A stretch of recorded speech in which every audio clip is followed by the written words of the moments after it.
মানিকগঞ্জের সাটুরি উপজেলায় দেলুয়া গ্রামের পরিষ্কার বেগমের 25 লক্ষ টাকার ষাঁড় দেখতে জনগণের ভিড় দিন দিন বেড়েই চলেছে।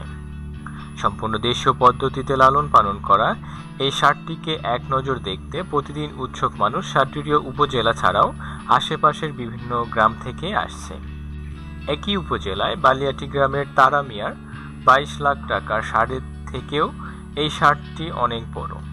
পরিষ্কার বেগম জানান, তার ষাঁড়কে লক্ষ্মী বলে ডাকলে কথা বেশি শোনে, আর রাগ উঠলে নলকূপের ঠান্ডা পানি তার শরীরে ছিটিয়ে দিলেই সে শান্ত হয়ে যায়। এই ষাঁড়কে কোনো প্রকার মোটাতাজাকরণ ওষুধ সেবন ছাড়াই দেশীয় পদ্ধতিতে লালন পালন করে আসছে। এই ষাঁড়ের উচ্চতা 5 ফিট 6 ইঞ্চি, লম্বায় 9 ফিট, বের হবে 6 হাত। হিসাব করলে সর্বন্যূনতম ওজন হবে 35 মণ। বর্তমানে মানিকগঞ্জ জেলার সবচেয়ে বড় ও বেশি ওজন এই ষাঁড়টির। ষাঁড়টিকে 3 বেলা বড় ধরনের খাবার খাওয়ানো হয়। তার মধ্যে রয়েছে চিরা, ছোলা, গুড় ও ভুসি। পানিতে ভিজিয়ে রাখার পর মিষ্টি লাউ ও কুমড়ো কেটে সিদ্ধ করে সব একত্রে 3 বেলা খাওয়ানো হয় তাকে।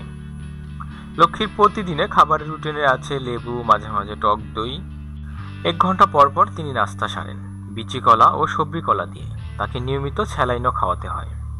পরিষ্কার বেগমের মেয়ে ইতি বলেন, আমার বাবা খায়রুল ইসলাম আমাদের জন্য বাজার থেকে চাল কিনতে ভুলে গেলেও লক্ষ্মীর জন্য আঙ্গুর, কমলা, মালটা কিনতে কখনোই ভুল করেন না।